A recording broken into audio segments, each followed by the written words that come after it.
اعوذ باللہ من الشیطان الرجیم بسم اللہ الرحمن الرحیم۔ طالب علم ساتھیو، اس سے پہلے والی ویڈیو میں ہم نے سورہ بقرہ کی آیت نمبر 28 کا ترجمہ اور تفسیر کے بارے میں پڑھا تھا۔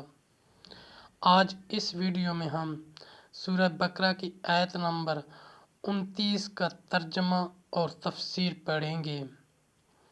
ساتھیو، فرمان عالی شان ہے کہ علم حاصل کرنا ہر مسلمان مرد عورت پر فرض ہے۔ سورہ بقرہ آیت نمبر 29۔ هو الذی خلق لکم ما فی الارض جمیعا ثم استوی الی السماء فسواہن سبع سماوات وہو بکل شیء علیم۔ سورہ بقرہ آیت نمبر 29 کا ترجمہ۔ وہی ہے جس نے تمہارے لیے بنایا جو کچھ زمین میں ہے، پھر آسمان کی طرف استوا قصد فرمایا تو ٹھیک 7 آسمان بنائے، وہ سب کچھ جانتا ہے۔ سورہ بقرہ آیت نمبر 29 کی تفسیر، یعنی کانے، سبزے، جانور، دریا، پہاڑ، جو کچھ زمین میں ہے، سب اللہ تعالیٰ نے تمہارے دینی نفع کے لیے بنائے۔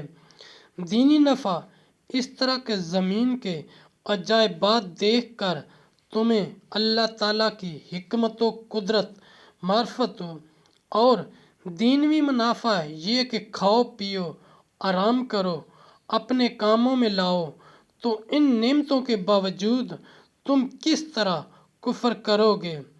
دوستو، یہاں یہ مسئلہ پیدا ہوتا ہے، مسئلہ کرخیو ابو بکر رازی وغیرہ نے خلق لکم کو قابل انتفاع اشیاء کے مباح لا اصل ہونے کی دلیل قرار دیا ہے، یعنی یہ خلقت و ایجاد اللہ تعالیٰ کے عالم جمیع اشیاء ہونے کی دلیل ہے، کیونکہ ایسی پر حکمت مخلوق کا پیدا کرنا بغیر علم محیط کے ممکن و متصور نہیں ہونے کے بعد زندہ ہونا کافر محال جانتے تھے۔ ان آیتوں میں ان کے بطلان پر قوی برہان قائم فرما دی کہ جب اللہ تعالیٰ قادر ہے، علیم ہے اور ابد ان کے مادے جمع و حیات کی صلاحیت بھی رکھتے ہیں، تو موت کے بعد حیات کیسے محال ہو سکتی ہے؟ پیدائش آسمان و زمین کے بعد اللہ تعالیٰ نے آسمان میں فرشتوں کا اور زمین میں جنات کو سکونت دی۔ جنات نے فساد انگیزی کی تو ملائکہ کی نیک جماعت بھیجی جس نے انہیں پہاڑوں اور جزیروں میں نکال بھگایا۔